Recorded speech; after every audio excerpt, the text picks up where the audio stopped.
there's something about imagination that we somehow lose when we're adults, right? Like Mhm. kids have the most vivid imagination. Mhm. So creative, and you just the way they tell stories. And I don't know if you even listen to like a 5 or 6 year old tell you the story, and they weave this intricacies into stories, and you're like fascinated by the story. And as we get older, we tend to lose that part of us. And I never wanted to lose that part of me. And I was always like, you know what? I love the written word. So the first book I published was April 1st, and then I subsequently published, the next 5 over the next 5 months. And then in the midst of that, I started writing my 7th book. So I actually published 7 books in 363 days. I love this book because I've had so many women, Black and white, who have read this book and said how things in it have impacted them. We would say, listen, we need to have an F your feelings conversation. And I always tell the story of, there was one conversation we had, and it was 2 hours of him speaking and me saying nothing. There was 30 minutes of that 2-hour conversation of complete silence where he said nothing. He was pacing the room. He was trying to figure out his thoughts, and I just sat there. People need to stop making permanent decisions on temporary feelings. Too many decisions in our life are made when we are having a temporary moment, and we do not think about the long-term impact and consequences of that decision until it's too late. The tagline around it is changing the conversation around Black relationships. And that's romantic relations, familial relationships, like really moving forward conversations that we feel that Black people needed to have. I love love. I love Black love. That is the one hashtag I will take. Hashtag Black love. I love love. I love Black love. I'm a big believer in that. I should not pay for the mistake of your ex, and you're not going to pay for the mistake of my ex. I'm very clear about what I want and what I do not want. And again, the things that I learned from the relationship, good, bad, or indifferent. But no, I love love. Welcome back to the Grind and Gratitude Show. This is your first time tuning in. Thank you so much. If you're an avid listener and watcher on YouTube, you already know I got a lot of love for you. Now, lately, I've been bringing you some really amazing guests, and we're going to get right to it because I think you'll really want to hear a lot about what she has to say. She's a good friend of mine. She's a business consultant, a multi-book author, host of 2 different shows. And the thing I love about it is that she is an amazing content creator and somebody who just puts herself out there and speaks her truth. So welcome to the show, Toshiba Billings. How are you? Hi, good. Thank you. It's so interesting when people describe me. I'm like, that's me. That's how I am. I'm like, who's he talking? Who's she talking about? So listen, like, I'm super excited to have you on the show. We've been trying to make this happen, but you've been globetrotting the world, so welcome back.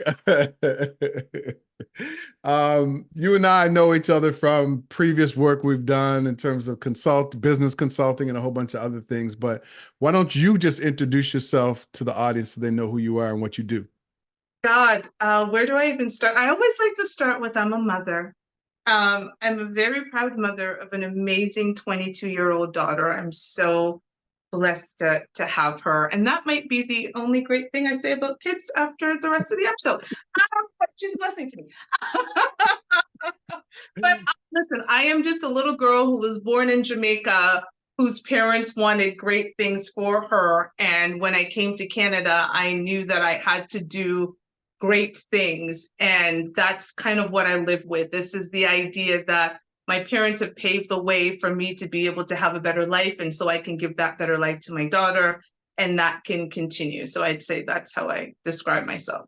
I love that. That's really great. And how old were you when you moved here from Jamaica? I was 9, February 16, 1989. I will never forget that date. I came with my big dolly baby, and I had on this white dress in the middle of winter. I had never experienced cold in my life. And I remember looking around thinking, what is this? And I also remember going to Main Station. No, it was Main Station. It was Warden Station for the first time. I remember just being so cold at Warden Station, because the way when we came to go get the buses, because you could feel the air from the bus. I will never forget that, because my auntie lived in Scarborough, and we lived on like the West End. But like, I have little memories of patches. But yes, I was 9 years old when I came to Canada, and I've been trying to escape ever since.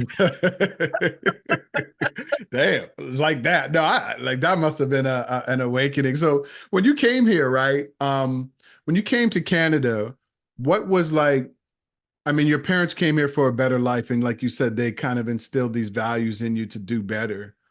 But like when you came here, into your teenage years, what was it like for you growing up here in Canada? You know what? It was, I remember I say to people, I learned for the first time that I was Black coming to Toronto. Before that, I was Toshiba, right? Because my family was a rainbow of ethnicities, right? Like, and if anybody really knows Jamaica, our motto really is out of many, one people. And that is true. Like, that was very reflective, just even in my own family. If you do a family reunion, again, all the colors, all the ethnicities, and so forth. And so coming to Canada, it was just like, I was different. Like, Hmm. people made me know, it was kind of like, why don't you have an accent? And I'm like, why am I supposed to have an accent? Right? Like, there's all Yeah, these questions that yeah. kids are asking me. And it was like Black and white and Asian. And it was all of these little things. And I was like, this is different. And I remember just was like, wow, I'm supposed to be different, right? For the first time in my life, I was supposed to be different. And I don't remember quite understanding that. But as I went through, I was in grade 4 when I got here. And I was always one of the youngest in the class. My birthday is in November. So I started high school at like 13. I was 13 when I started high school. And I remember people asking me how come I didn't get left behind? Because there were some people coming in getting left behind and I was like, my dad would have never allowed that. Now, granted, my parents weren't together. Like my dad was still in Jamaica. And my dad had raised me, and then because my mother had moved to Canada. And so there was a point she got her papers and then she sent for me. And my dad was so big on education, right? Like, education was his thing. So I was actually advanced. Like, there was stuff Hmm. that when my dad came to visit and we were looking at my math homework, he was like, but you've already done this. And I was like, yeah, Daddy, I know. So there was always this perception that all of it, like, I was supposed to be slow or something because I was from Jamaica. But in my opinion, our education system was advanced, like at least what I had experienced.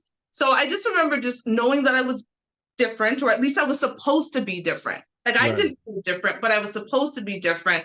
And then being in the system, and there was like a surprise that I was smart.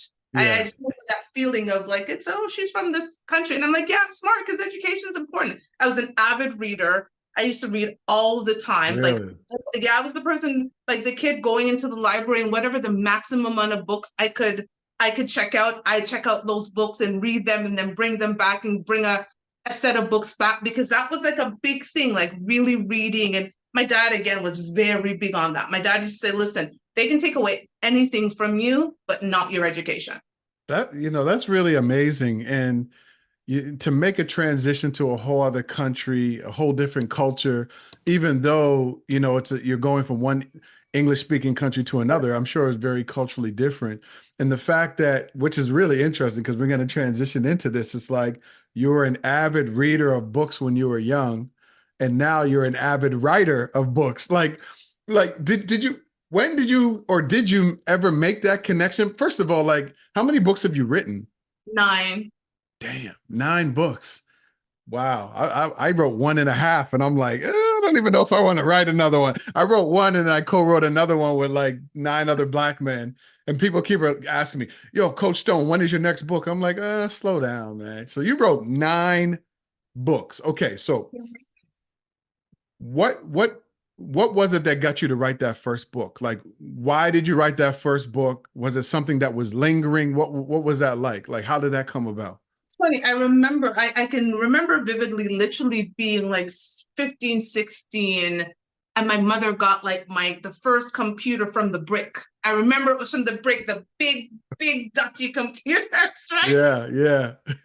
From the Brick. And it's funny, she had to get a computer because my writing was so small that the teachers actually requested that I had to type things. My writing was super small, very precise. But it was difficult for them to read, which I got. And so my mother got me this computer, and I used to write like short stories, just randomly about stuff, because I love to read, and I always believed in your imagination, right? Like, there's something about imagination that we somehow lose when we're adults, right? Like kids have the most vivid imagination. They're so creative, and you just the way they tell stories. And I don't know if you even listen to like a 5 or 6-year-old tell you the story, and they weave this intricacies into stories, and you're like fascinated by the story. And as we get older, we tend to lose that part of us. And I never wanted to lose that part of me. And again, the world, we got, the social medias came and all these things came. And I was always like, you know what? I love the written word. And I started writing a book, and I just was kind of, I'd write little bits in it and I'd get out of it, and then I'd write little bits in it. And I remember it was like 2018, 2019. I was like, you know what? Like, I'm going to really make this a thing. I'm going to publish this book, and I'm going to do the damn thing. And it kept lingering. And then COVID came. And COVID forced a lot of us to sit, what down. And I said, you know what? I'm going to finish this book. And not only am I going to finish this book, I'm going to turn what I was writing into a 6-part series.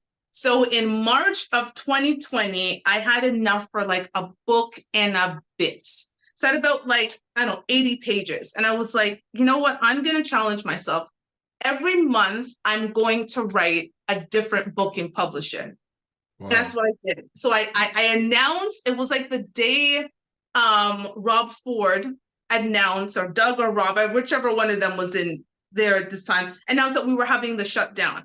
I was coming from a consulting client, and I was like, okay, what am I going to do now? Because how am I going to be talking to people about consulting for them and growing their business when we are in the most uncertain times ever? No one's paying me $100 and something an hour to tell them about when they're just trying to figure stuff out. So I said, you know what, I'm gonna take this book. And I literally went on Facebook and Instagram, and I said, I'm writing a book, and every month for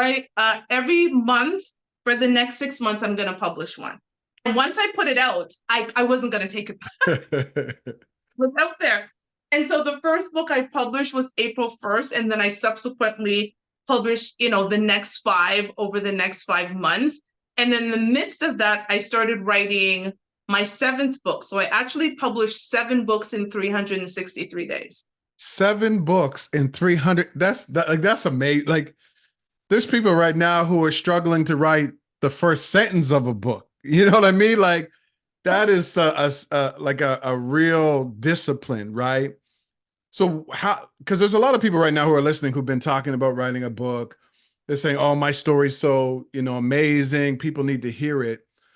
Like, what advice would you give to somebody right now who's like, maybe they don't consider themselves a writer. They don't know where to start. They've been thinking about writing a book, or they started to write it 5 years ago and still haven't. Like, what advice would you give to somebody right now who wants to write a book? Write the book. Right? So a book is words on paper. We all put words on things every day, right? Write the book. What is it? Like, I don't consider myself an author. I'm a woman who started writing something and had the courage to publish it, right? We have so many platforms right now. Like, we live in a place where in abundance, everything is available to us. There's so many self-publishing platforms that you can use. Because at one point I was like trying to reach out to different publishers and send them snippets of the book. And I was like, I want to tell my story my way. I self-published because I was like, I want my story to be my way and to speak to the audience I want to speak it to. And so I just got up and wrote it. I mean, COVID afforded me the time where there are points I was writing 4 hours a day, right? Because I would schedule it. I would time it on my timer. So I'd put 2 hours and 5 minutes, understanding there might be 5 minutes. So I need to go to the bathroom, or I'm just twirling around in the chair. And then that timer would go off. I'd take a break and do whatever. And then I would do another 2 hours. I would break it down. Because what else were we doing? Yeah. We were working out, at least that's what I was doing. I was working out, I was watching TV, and I was writing. That's what I did. There was all these hours and we were locked down. So I think it's, if you want to do something, just do it. Don't make any excuses. There's always going to be an excuse as to why not to do something. Listen, as much as my daughter is part of my legacy, one of the greatest legacies I now have are these books. That's right. Right? I have my name in people's bookshelves. When you Google Toshiba Billings, one of the first things that now comes up is my books. Love my daughter, and she's definitely part of my legacy, but this is a great achievement for me. So do it, people. Just get up and do it. If you want to self-publish, there's different platforms. There's KDP on Amazon. Most people don't know Amazon was originally like a book publisher. It's a great resource. You know, Amazon will do everything for you. They will print it, ship it, you know, all of that. There's Draft 2 digital, Draft, the number 2 in digital, and they put your books on platforms like Barnes and Noble and Kobo and Google Playbook. Like I Google my books are in Walmart because you can buy them through Draft 2 digital and then put them in on the other store. So no, it's been an amazing experience. I'm not going to turn around to people and say it's like completely lucrative. I'm not over here like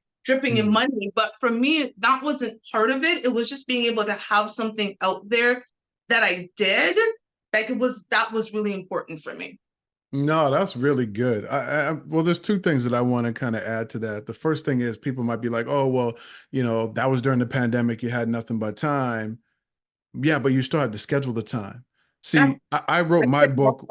When I wrote my book in 2014, I was working a full-time corporate job. I had my business on the side. I just started my business and I was going to school and I was volunteering.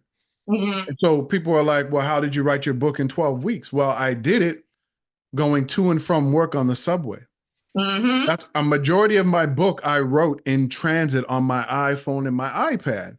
And then when I came home, I would schedule, you know, 30 minutes or an hour, you know, every other day or something. So all of that to say was anybody who's thinking about writing a book, first of all, you have to know why do you want to write the book? Yeah.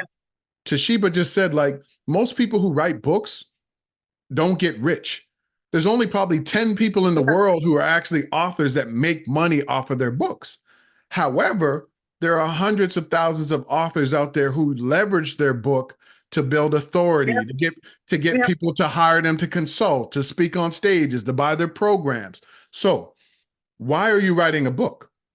Are you writing it to build your legacy? Are you writing it to show that you know you're knowledgeable in something? Are you writing it because you have an amazing story that can help other people? And this is a thing that I want you to talk about too, and I'll talk about it. A lot of people think that they have this really amazing story and everybody needs to hear it. Well, I'm not trying to be disrespectful, but nobody cares about your story. At all. The only thing people care about, and you can back me up if you agree or disagree, the only thing people care about in your story is how your story can help them. Correct. And when you think about that, correct, you start to deliver the information in a different way. It's not just about, oh, I struggle with this and then this, and what is the lesson for the reader? Yeah. Now, I don't know, do you agree with that or not? Right. But that's how we operate in life, right? What's in it for me?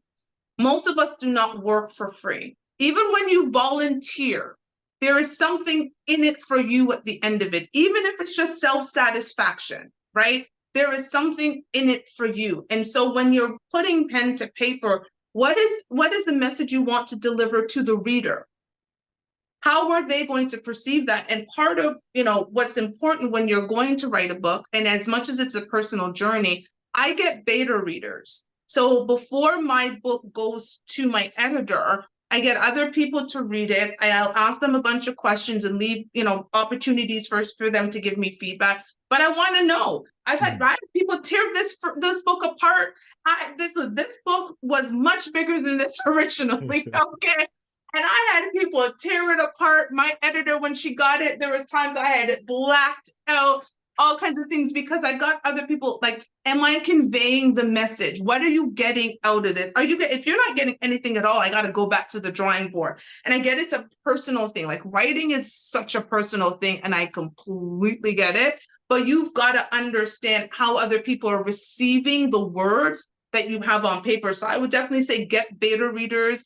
I got a variety of beta readers to give me feedback. And then I would go back to the drawing board, and then I'd have another set of eyes, completely different people, read it again. And then I would go back to the drawing board simultaneously while my editor and I were working on the book. And then, I got my final set of beta readers, and then I put out the book.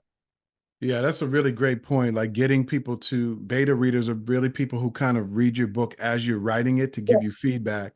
And the other thing I'll say about writing too is that sometimes your story might not need to be published. Like if you're journaling, maybe that's just for Yeah. you or just Yeah. for you to share with your loved ones or the people that you care about. So every story that you have doesn't necessarily have to be for the public consumption, right? Agreed. I have a journal that I journal with every single day. A lot of that's not public consumption. It's for me, right? And so people have to make that decision as well. Like maybe it's therapeutic for you. Maybe it gives you more clarity as you write. Maybe it's Mhm. giving you more clarity about what you need to focus on, what you've been through, whatever, and that can help you in your life.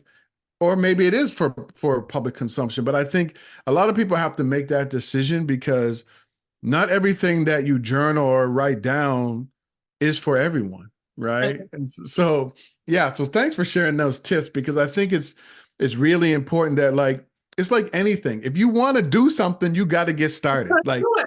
just You just start. Start messy, start from where you are, start with what you have. There's no perfect plan. at And I all. also tell people like procrastination, saying that you just need to get the plan right is just a form of procrastination. Like Correct. that's It's all never it is. going to be right. Listen, it's never, I will tell you, I am on my 10th book. This is my third attempt at writing this book. I wrote the entire book, had a beta reader. She read it, she gave feedback. I started editing and I said, this is not the story I want to tell. Right. And I went back to the drawing board and I started doing it again. And I was like, oh, this isn't it either. And Yeah. now I'm on my third edition of Wow. this book, and it keeps evolving because my life keeps evolving, right? Like where my life was 2.5 years ago when I was writing it is not where it is today. The message I wanted to convey. And it's based on a talk show I have, and there's a lot of information that I'm also gathering from the talk show and some of my subscribers and emails that I'm getting and just responses when I do the show and stuff that I'm taking, messages that people want to hear, the things that resonate, the things that do not resonate, right? So I'm taking all of that. And sometimes it's like we think, oh, okay, this, if I do it, I have to do it in this time. And I'm like, this is the 10th book. I did 9. Yeah. And it's taking me almost 3 years to write a 10 because the story had to come to me. I didn't want to rush and put it out. I was like, there's a story in there. I just need to package it in a way that my audience is going to receive the message that I want to deliver. Nah. So what's the name of this book that you have here? Like what is this The book book that about? I have here, Oh, this one. Yeah. No Handouts for Black Girls. It's a love letter to Black women. And I go through a variety of topics. I talk about a situation. It starts out with a situation that happened in my corporate life that changed my perspective on things, and go into relationships and just kind of really give people some insight into my life. You know what? I love this book because I've had so many women, Black and white, who have read this book and said how things in it have impacted them. I had, it's funny. I don't know when you go on your reviews on Amazon and stuff and you see some of the impact and the words that people say. Like I had one lady, she's a white woman, but her children, her daughters, she considers them Black. Her ex-husband is Black. And she said, this book really resonated with my daughters. She was like, you convey things that I couldn't ever convey to them because I don't understand as a white woman. And she bought 2 copies and gave it to her daughters. And the review just made me kind of like choke up because I was like, thank you so much, because you never know how your words are going to impact people. And I was like, if my book helps even just one person on this journey that they're going on through life, personal relationships, their corporate life, figuring out how to be a parent, I'll take it. And I'll take it. that's why I wrote my book. You have the keys now, drive. I never considered myself to be a writer.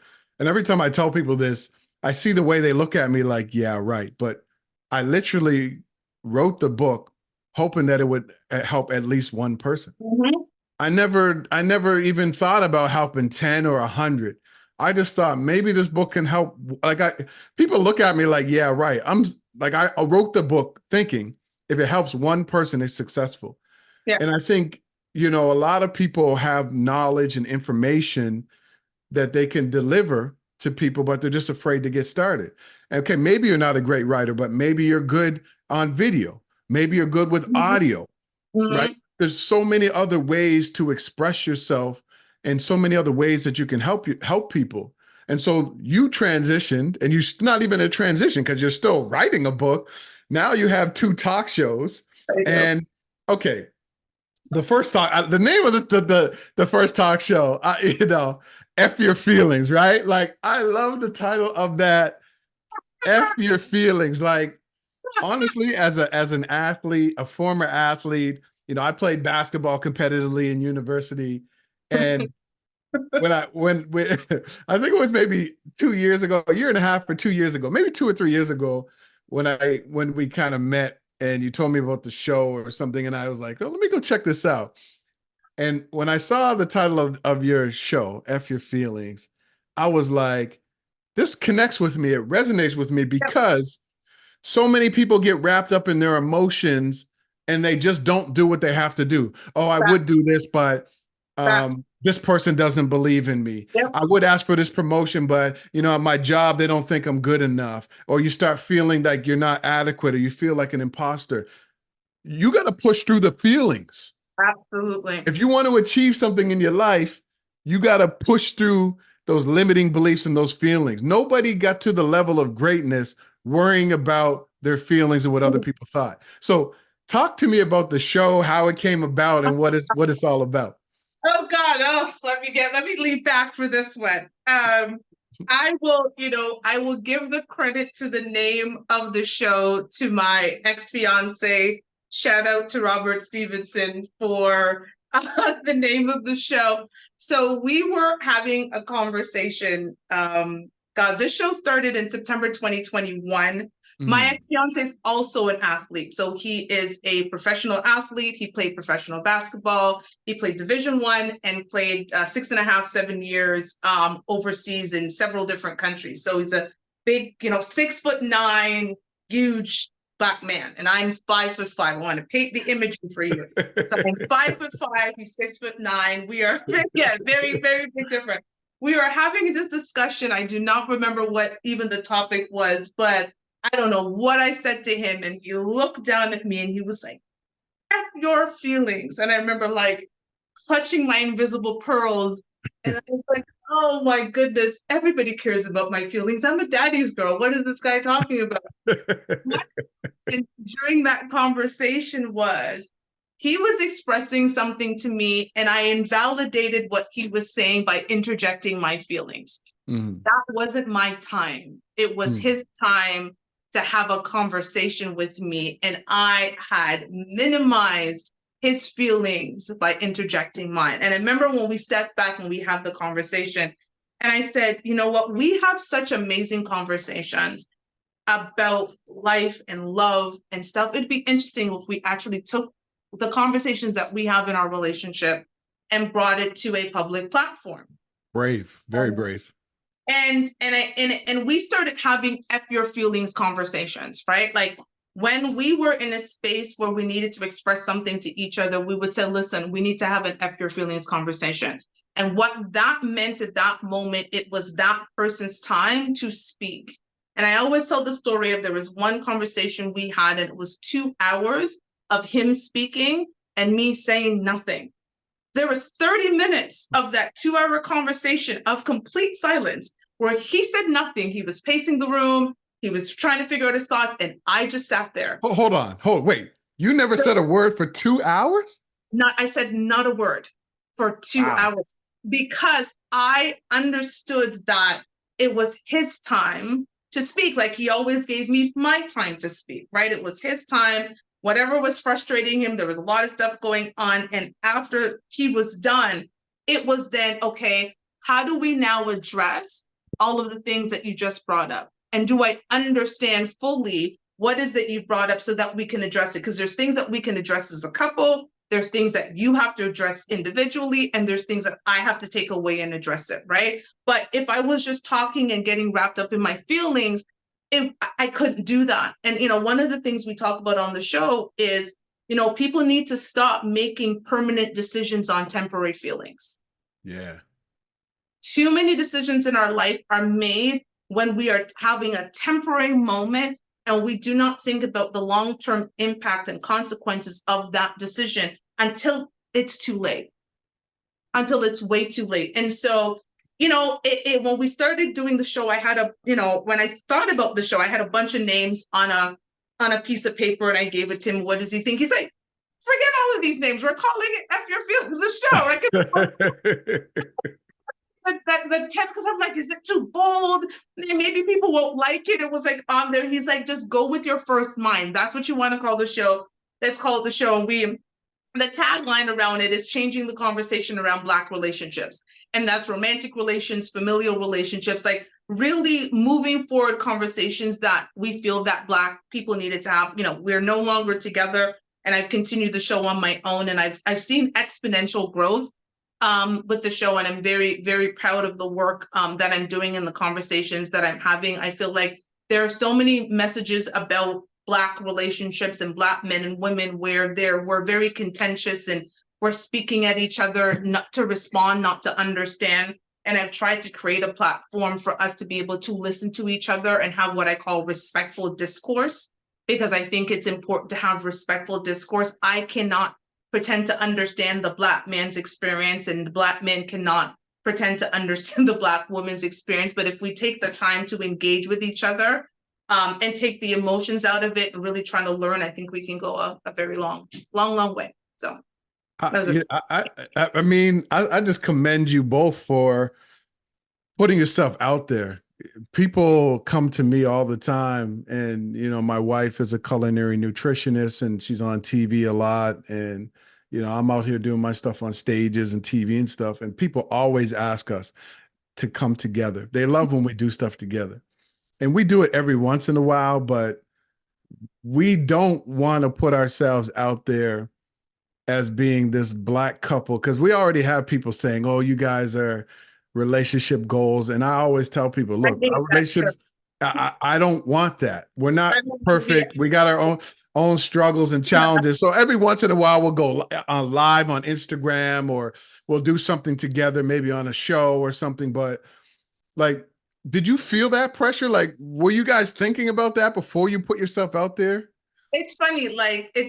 We one of my hashtags was not couple goals. Like, do not say we're couple goals. Do not say we're relationship goals. I said, you know what? We are two people that were working really hard to stay together. That's literally like what I would talk about. I said, you know what? Every morning we recommit to each other, right? We are committed to the commitment of the relationship, not to be goals, because we are not goals, right? Like, we are two people who got into something, who really wanted it to work, who were putting everything that we could to make it work. And I don't want to be anybody's goals, because that's just too much pressure on any one person. We would come together and talk about our challenges and our wins and everything like that. And again, unfortunately, we didn't work out. And I wish him the best, and I know he wishes me the best. But I think it was interesting, because I think what people appreciated was that male-female perspective that was honest and true and raw. And that's what we always gave. Like, we would call it our therapy session, right? Like, we were like, it's cheaper than couples therapy. Like, we put up our cameras and we talk through. People have seen us actually argue on the show, and we're like, because this is real life, right? Like, but they also saw how we dealt with it and how we were respectful with it. We've counseled people in certain situations. We used to get people inbox us all the time, because again, it was a male-female perspective. And again, like I said, I'm so blessed that I still, have my show has actually grown exponentially since we broke up, which I found interesting. But I still have people who follow me and engage with me, and it's amazing when people actually want to come to a positive place. And I think I've become kind of that, at least I hope for people, that positive place of Black relationships. I think it's great. We definitely need to see more realness when it comes to what Black relationships look like, and Black love, and what it looks like as Black people to support each other, because as you know, we don't see a lot of that. And so, I commend you both for doing that. And so what I also want to know is, like, did you putting yourself out there have a negative impact, or was your relationship impacted by putting yourself out there? I think it could. I think it could have. We didn't let it, like, the strangers that we didn't let the strangers impact us, right? Yeah. Because there was a lot of stuff from strangers. Like Yeah, we, of course. I'm not going to let you impact what I think and how I sleep, right? But I think there was some, especially on his side, there was some backlash of us putting our relationship out there. And I think that led to a bit of the demise of the relationship because of just his personal familial circle. You know, he was having a very public relationship with me, and he had children from another previous relationship. So he was having with me a public relationship that they wanted privately. And you know, when children get involved, we did not have children together. I have a 22-year-old now, and he had other children, and that started becoming an issue of him being able to see his children, because you're giving her publicly what I wanted from you privately, and I have a piece of you and she doesn't. And it got to the point where for me, I was like, no, I want you to be the best father, and if it means that we are not together, that's a sacrifice that I'll make, because I don't want to be responsible for any man not seeing his child. So, and I think at the end of the day, that was a good thing for me, because that wasn't the life I saw for myself anyways. Like I didn't see, I like peace, and that just became a place of disruption. And I was just like, good, there we go.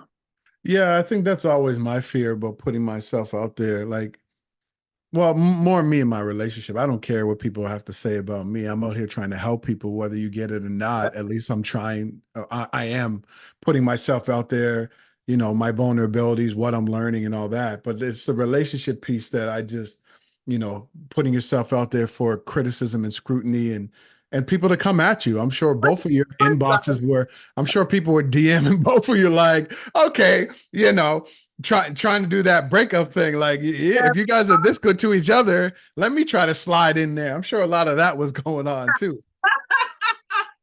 And it's funny, when we were together, you know what? I used to tell people, when I get a DM, he gets a DM. When he gets a DM, I get a DM, right? Like we had a very open relationship, passwords to each other's phone. Like he didn't work social media. Every post on social media was actually coming from me.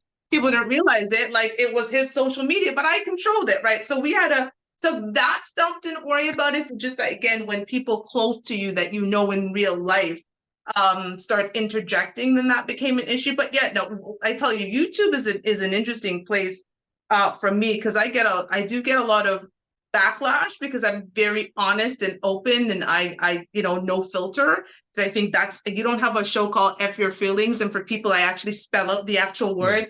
But you don't have a show like that, and it's timid and right about what you say. So I'm very vocal and bold about the things that I say and the statements that I say and I believe. But you know what? You take the good with bad. And I think our brain sometimes is wired to focus on the bad. And my brain, I've wired it to focus on the good. Yeah. No, I think that's so true. You know, you see people who have hundreds of thousands or millions of followers, and they'll focus on 10 people that say Yeah. something negative and not the other, you know, 2 million, whatever. Right. So it is a rewiring, right? Because our brains are designed to protect us. And so we flock to negativity. That's just our human nature. And it is reprogramming your mind to focus on the positive, to be grateful, to focus on your goals and your dreams. And it takes a lot of effort to do that. It And does. and that's what this show was about. The Grind and Gratitude show is about helping people to move through their limiting beliefs, other people's opinions, setbacks, failures, and mistakes, to push through that to get to the other side, which is unleashing your inner champion, your potential. But you have to make a conscious effort to block out the noise. Like, you know what I mean? You can't, you, when you wake up and you go to social media and you post something and you're like looking at the comments, and that first negative comment that you see, you're ready to just give up, delete the post, go at the person. You can't focus on that, right? Oh, You got to focus on the message that you're trying to put out there, who you're trying to help, and the legacy you're trying to build.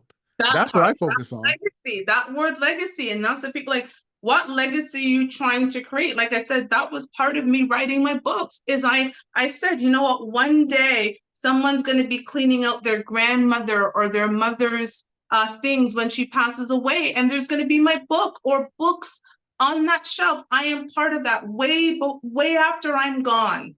Yeah. As long as the internet exists, you can Google my name and there it will be. My grandkids or my great grandkids can learn about their grandmother who did this work. And if, again, YouTube platform is still around, there's clips of their grandmother when she was young. Talk, oh, grandma probably should have talked about that.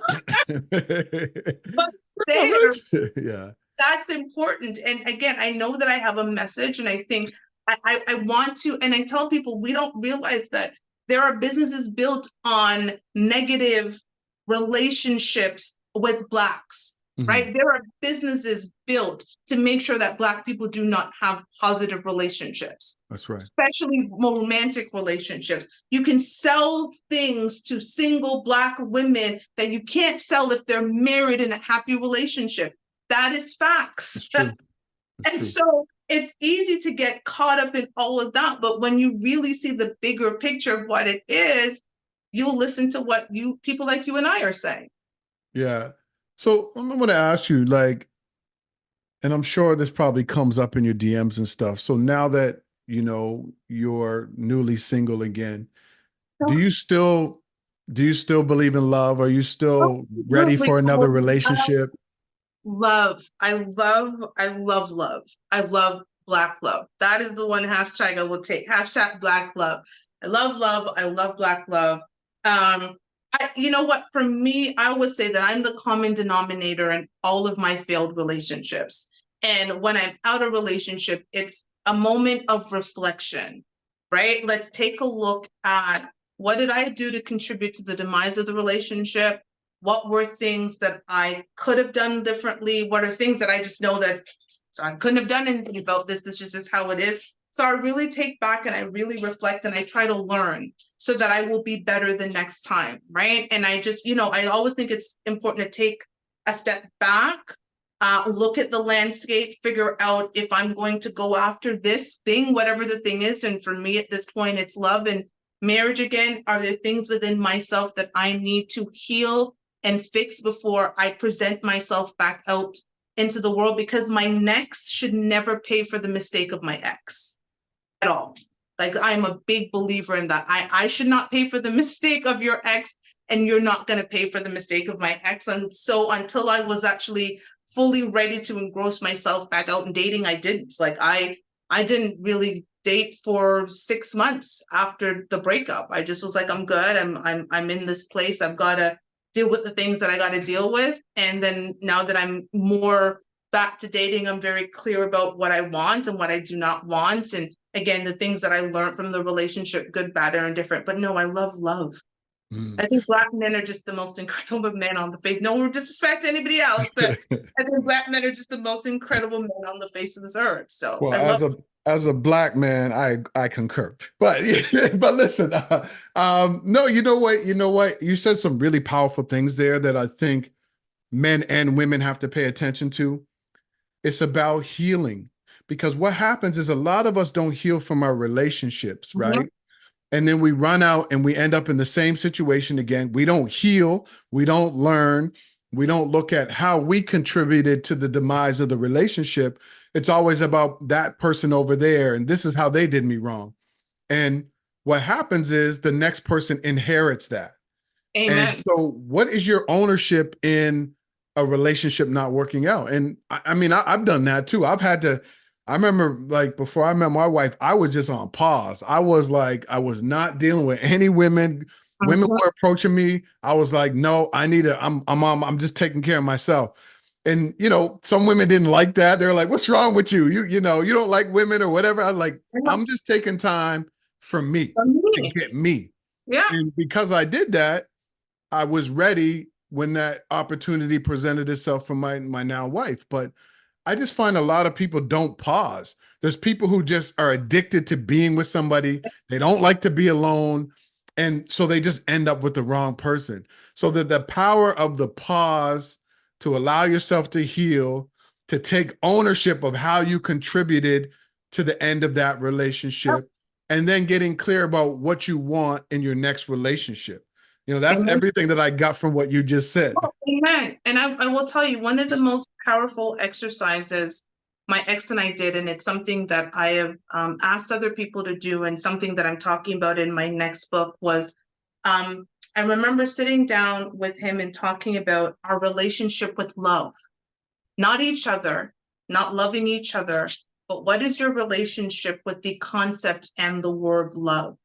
Because until you understand what your relationship with love is, how you receive love, why you give love, your thoughts about love, the impact of love in your life, you're actually not able to give the love in the relationship that you really want to. And so we wrote a letter to love.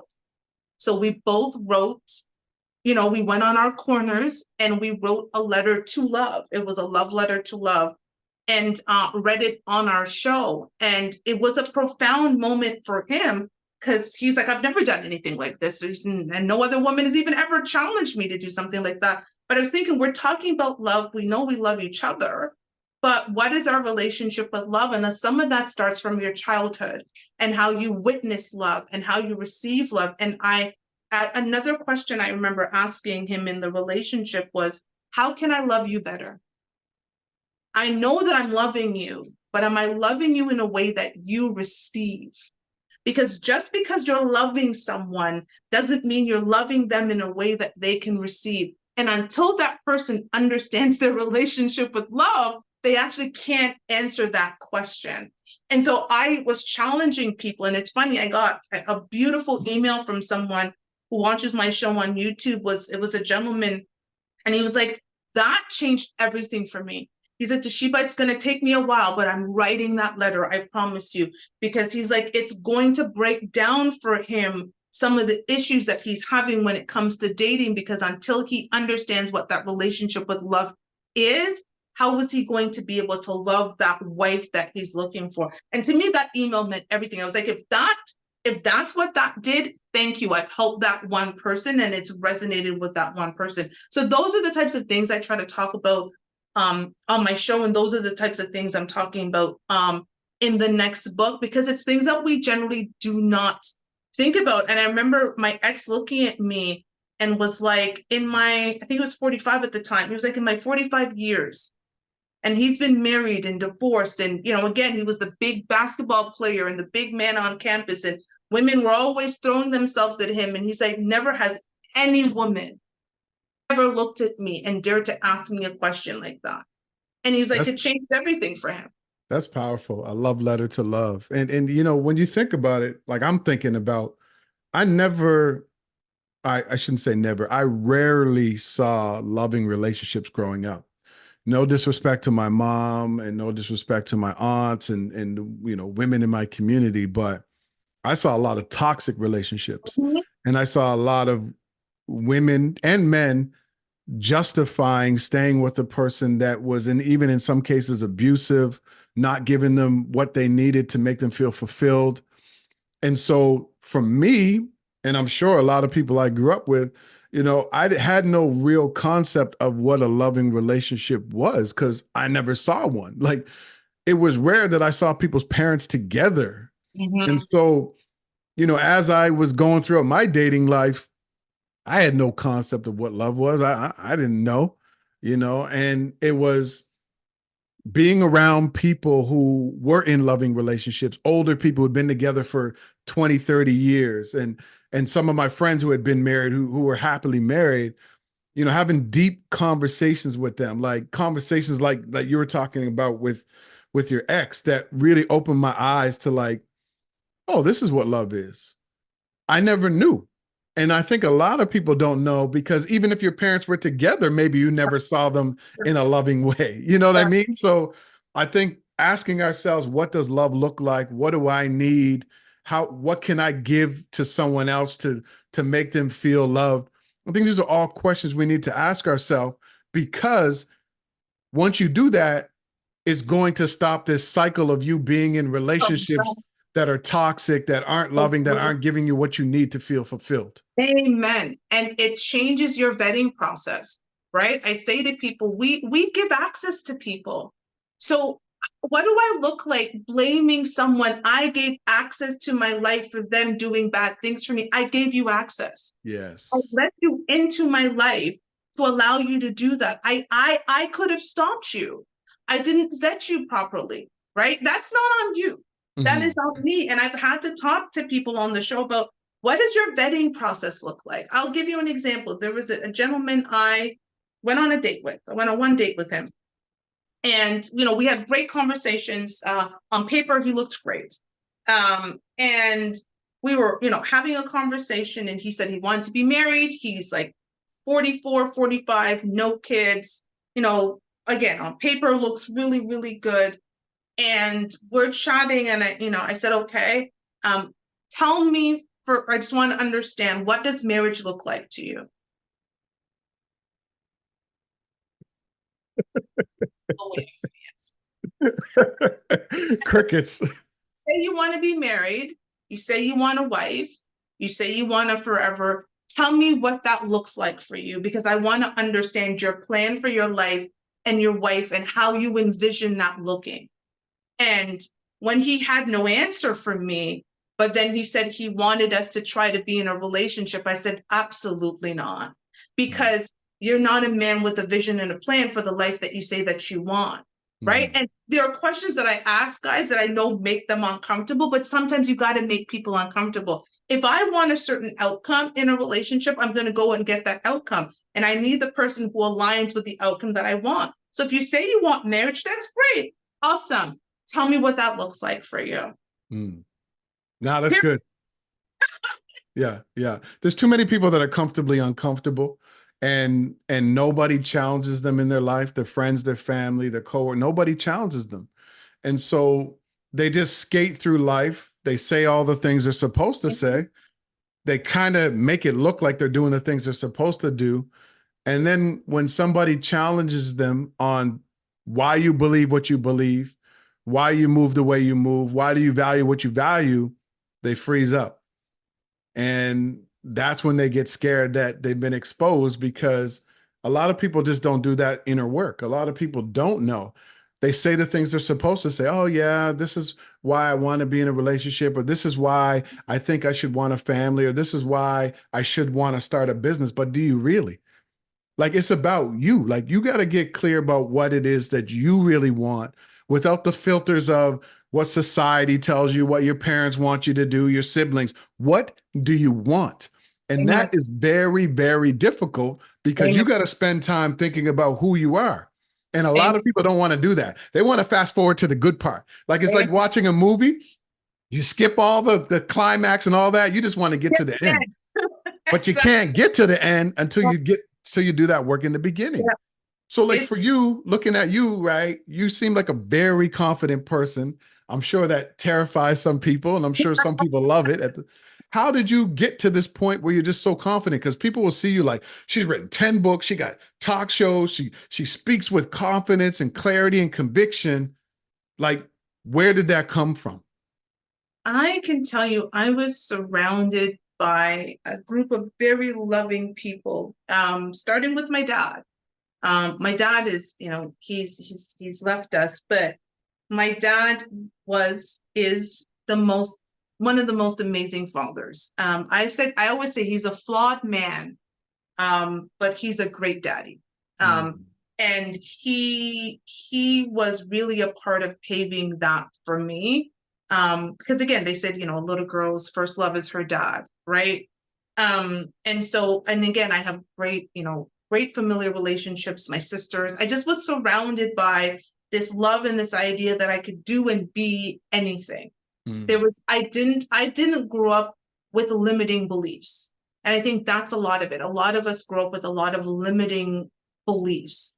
And I can't say that I have that. And again, and as I went through the journey of life, I had to do a lot of self-reflection. And I know it's hard. I had a show the other day that says accountability is the dirtiest word now for a lot of us, because it requires a level of honesty that if we're honest, we'd rather be lied to, right? yeah, It's easier for people, and social media does a good job of telling us lies, right? yeah, It's a yeah. great job of telling us a bunch of lies, but along the way, it was a lot of self-reflection. It was a lot of stepping back. Therapy really helped. I think therapy is a tool that we should all use, and, being open and honest with myself about what kind of life do you want to live?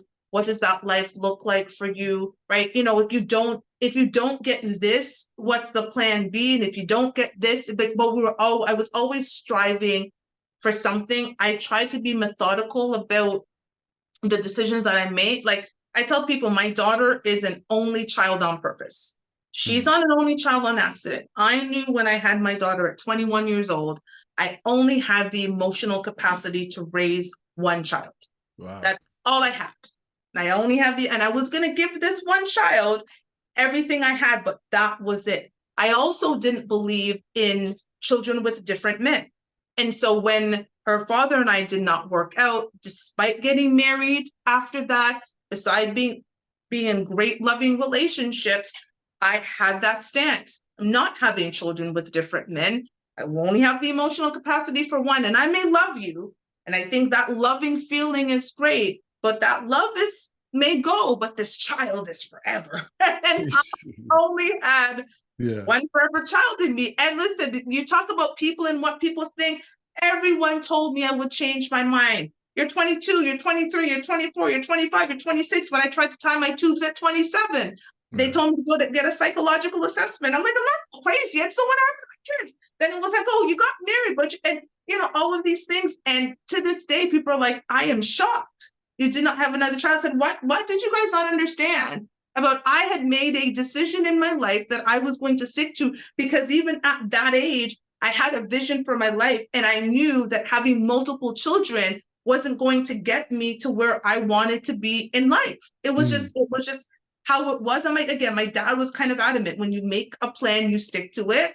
And if you need to change it, you change it, but always kind of have a roadmap for what your life looks like. So hopefully that answered your question. No, that's really good. I think right now, anybody who's kind of feeling stuck in life, or they're feeling like their opportunity is gone, or they're trying to figure things out, I think you just dropped a lot of gems on them. And I think, to get to that point where you're confident enough to put yourself out there again, to dust yourself off, you need to start to create a vision for your life. Like, what do you want your life to look like? Look at all the areas of your life that are important, and what level of success or happiness or joy do you want in your health, your personal development, your relationships as a parent. You have to start to see that so that you can make it a reality. The other thing that you said, which I talk about in my book, is like, you need a life support network. You need a support system, at least one person that believes in you, that encourages you, that doesn't let you quit on your goals and your dreams. Now, some people are like, I don't have anyone like that in my life. That's okay.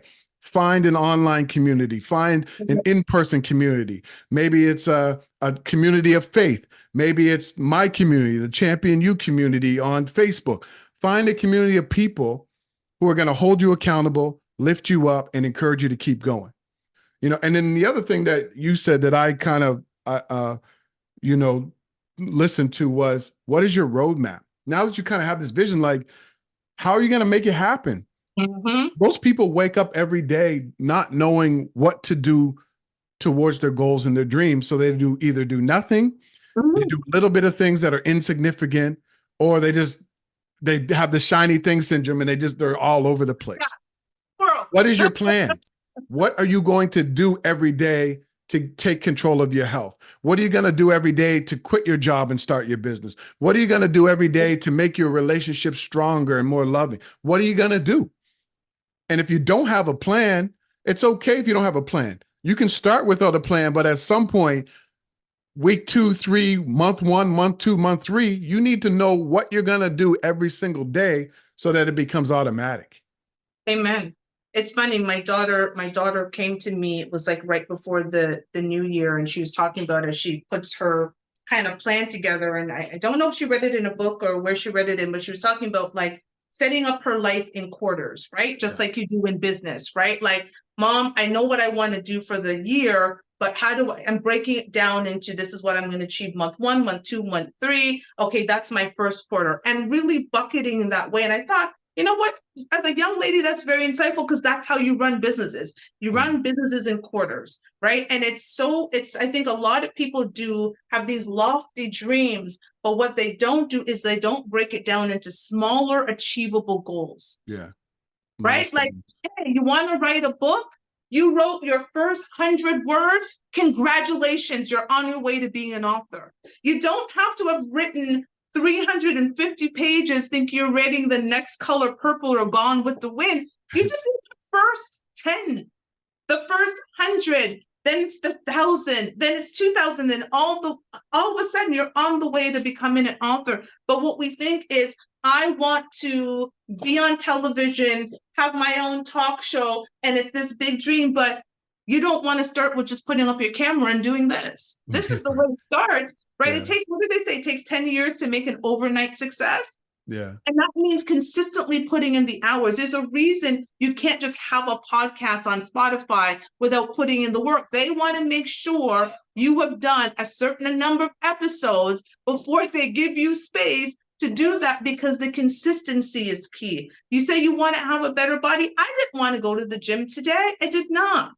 I go to the gym 6 days a week. Today I was like, I don't want to do it. I waited to the end of the day to do it. But I was like, in my mind, I knew I had to do it, because my vision and goal as a 44-year-old woman is to have the healthiest body I can, so I can be here for my daughter has my grandkids and for as long as I possibly can. So I drink my water and I go to the gym and I sweat and I do my ginger apple cider vinegar. I do all of those things. You may not want to do it, but I know what the end goal is, and so I'm willing to put in the work. It's just about getting up and putting in the work. And what does it look like? And do a daily to-do list. Yeah. I have a daily to-do list, and I'll put down workout.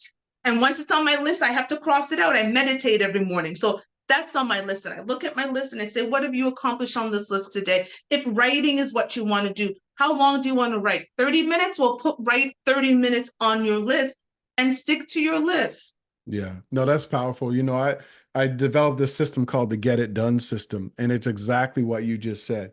We take a goal that would take you 3, 4, 1 year, and we act as if we only have 90 days. And so we break it into milestones, which are smaller goals. We break that down into a list of tasks. We break that down into daily activities. And that's how you get it done. If you look at a goal, most people are too overwhelmed. Yep. If you want to go from working in a corporate job to starting your own business, it's overwhelming. If you want to go from, I'm 100 pounds or 200 pounds overweight to losing that weight and being fit, it seems overwhelming. Mm-hmm. You got to break it down into small, actionable steps and reward yourself every week, every day, every month, every day that you get up and you put on your sneakers and you go for a walk. Yeah. Like Toshiba said, cross that off and reward yourself for doing that. And what happens is in 30, 60, 90 days, or you go another 90 days, your life can look a lot different in 120 days, 6 months, if you take consistent daily action. And that's the key. That is the key. Consistency, right? Well, Toshiba, we are rolling. We could talk about so many things. I got like a million more questions I want to ask you about the shows, the books. I may ask you this one last question, then I'll ask you my final 2 questions. What is something that you've had to overcome? Like you've talked about, being divorced, and maybe that was it. What is something that was really challenging for you to overcome, and kind of how did you get through that? God, the most difficult has been the passing of my father. My father's death. So my father passed away in September 2022. Wow. That was the worst phone call I've ever received in my life from my big sister. And when she called me, I knew exactly what it was. She didn't say anything to me. I was like, Daddy's gone. My superhero died. Mm. My superhero. My daddy could walk on water, and then he couldn't. And it really made me take a step back and say, have I done everything to make him proud? That was always one of my goals. I really want to make my daddy proud. And as I look at my life in the last year and a half, I have definitely pushed forward and achieved some things and really have it in my mind. And I talk to him all the time. I'm like, Daddy, are you proud? Right? Like I'm out here, I'm getting it, Daddy. Right? Like, you know what I'm saying? Like it took me from, okay, I know I have to grieve, but I was like, the push for me is I know he's still watching and I still have to make him proud. It was, it's definitely been one of the hardest things to experience, for me, the death of a parent. And again, I'm a daddy's girl. So that was really hard, but I used it as fuel. I realized we have a very small amount of time on this earth, but that's the longest thing we do, right? Like when we think about it, like they say life is short, but it's the longest thing you'll do. That's when it's done for you. It's done. So I'm like, how do I make use of every single day that I'm blessed to see another day? One of the first things I do when I wake up in the mornings, I say, thank you, God, for allowing me to see another day, because I recognize what a blessing that is. Now, what am I going to do with this day? Because I know that, again, my daddy is watching from somewhere. Hopefully it's up here. And I want to make him proud. And again, I'm still going through the grieving, but I've used it as fuel to be able, and I truly believe in energy and the universe and all that. And I see certain things happening in my life, and I'm like, Daddy, I know you have a hand in this, and thank you. I'm gonna make you proud. So I'd have to say, that was that. Well, I'm definitely. Yeah, I'm sure he's proud of you. I mean, not just for the books and the shows and all that, but just how you show up being true to yourself, which is very rare, And I think that's one of the things that I liked about you when I first met you. I like the fact that you keep it real. We have real conversations. You don't mince words, but you also have, I don't want to make it seem like you just have no feelings, like, but but I do like the fact that, you do ride hard for the people that you care about. You do want to see people win. You do have real talk, but you have compassion. And so when I had the chance to get to know you over the last 2 or 3 years, that's one of the things that I saw in you. And I really honor and respect that, because a lot of people don't have that. They want to see you win as long as you don't do better than them. Them. You Yeah. know, they shoot down your ideas because they're afraid to take action on their own goals and dreams. And you're not like that. So I just want to say thank you for being a good friend, and thank you for encouraging me to keep going. I appreciate that. And yeah, I'm going to continue to support you and your shows and everything that you're doing, because I love what you're doing. I love the fact that you're uplifting people, you're challenging their thinking, you're challenging their limiting beliefs, and you're showing them that you already have this greatness within you. You have this creativity, this curiosity. You're whole, you're not broken. And so I love, all of the things that you're putting out there in the world. Thank you so much. I appreciate that. So I have two final questions I ask every single guest. The first question is, what does grind mean to you? Oh God, it's getting up every day and doing the things you know you need to do, even if you don't want to do them, right? Like, I think we understand it's easy to do the things that we want to do, right? Like a lot of people just want to sit around and watch TV all day, right? Like, I want to do that. That's fun, but that's not going to get you to where you know you actually want to go. So that's, like I said, some days I don't want to go to the gym. Some days I don't want to work as hard as I do. Some days I don't want to write. Every weekend so I have 2 talk shows, and I do all of the content for those talk shows. So I have to record the show lives. I then rewatch the show. I put snippets of the show. I then edit all of the content, and then I schedule all of that content to go out on social media, and then I interact with people online. I do all of that. Like, I plan it, I do the creative, I do all of it. Do you understand? There's some weekends I do not want to do that, because that is hours of time. I could be editing anywhere from 17, like one show, it's generally 10 clips a week, just the way it's set up. But my other show, it depends on the content and different pieces. But I could go anywhere from 17 pieces of content to 24 that I'm scheduling on social media. And there's a certain cadence to them and so forth. And I don't always want to do it. But I was in Mexico on vacation, and that still had to get done.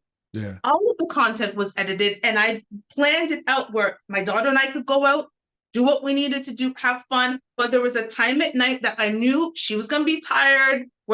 And I would schedule that time in with my headphones in, and I got it done. Right? Yeah, I might be on vacation. You know what? Like you said, I was on the plane. I was writing. Nothing else to do on this plane. So I put my headphones in and I just went to writing. Right? Again, I know I need to do those things to get to where I want to go. So that's my definition of grind. That's good. I definitely know about editing and podcasts. I know all about that, and I've done that on vacation as well.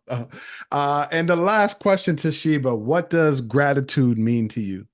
Oh my God, being grateful for every breath we take in life. Just understanding that every day is an opportunity to create the life that you want. Like people just don't.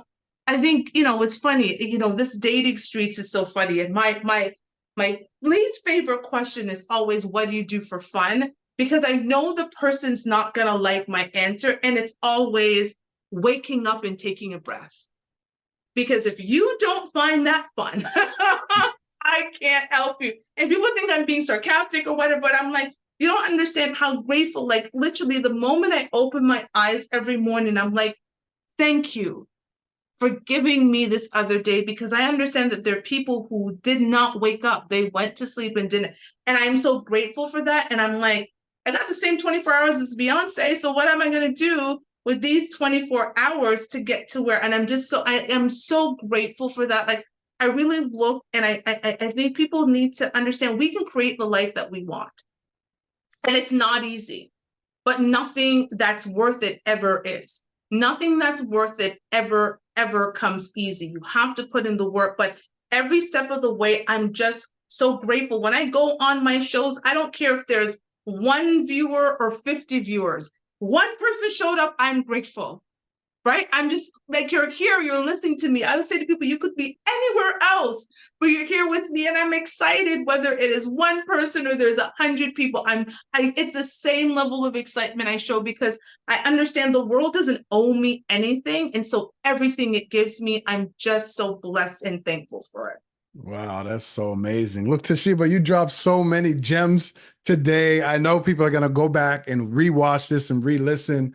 I mean, you just dropped so many powerful gems that I think a lot of people need to hear. Let people know how they can connect with you. Okay, so I am on Instagram and on YouTube under the 2 following shows I have. Can I swear? No, I can't. Go ahead, yeah. So Yeah. one of my shows is called Fuck Your Feelings, the show. That is on Instagram and on YouTube. I also have another show called Not Your Typical Girl Talk, also on Instagram, on YouTube. You can connect with me on LinkedIn if you'd also like, under Toshiba Billing. So TOSHIBA BILLINGS. And then my personal Instagram is I am Toshiba B.